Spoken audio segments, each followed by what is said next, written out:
Hello interwebs, I am Chris Fred. I live in the beauteous city of Seattle. I was thinking a couple days ago now, with May being here and Mother's Day coming up, I'm very fortunate enough to still have my mom around with me and also to have actually a really good relationship with her. Unfortunately, one of the drawbacks of being an artistic 30-something person is I don't have a lot of money, and so I can't really get home to see her that often. Luckily enough, my mom is really understanding with these kind of things. So every year we go through the same thing where I'll call my mom either on Mother's Day or the day before or the day after, and we'll have like a good maybe 10 to 15, 20-minute conversation about what we've been doing and how things are going at work for her or me and how my brothers are doing, and just kind of shooting the shit like you do. Luckily enough for me, my mom is not overbearing in any way, shape, or form. It's now been 13 years since I left the house, and I have yet heard her complain one time about whether or not I can make it home and see her for any type of holiday. Now I know that doesn't seem like a big deal to some people, but for me that's kind of a big deal because I've heard so many of my friends complain about their relatives and how bitchy they can be when they don't come home to see them. And yet again, this Mother's Day is going to be another year where I'm not able to go home and see my mom.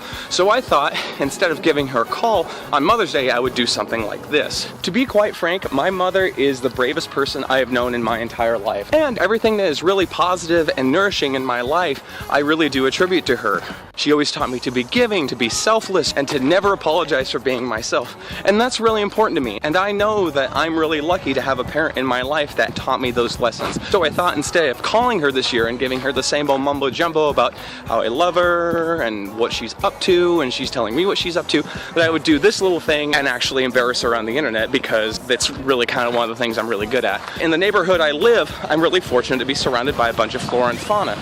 And one of the flora and fauna I see all the time is my mom's favorite flower. Well, I think it's a flower anyway, or maybe it's a bush, I don't know. It's something green that has flowers and smells good. So, every time I see these things, I always think of my mom. And while she's not close, I'm thankful to be surrounded by something that reminds me of her every day. So I guess what made me want to do this is just to say that I'm sorry I can't be there, but that every time I see the lilacs in my neighborhood, I think of you. So I love you, Mom. I hope you have a wonderful Mother's Day, and I hope I can see you soon.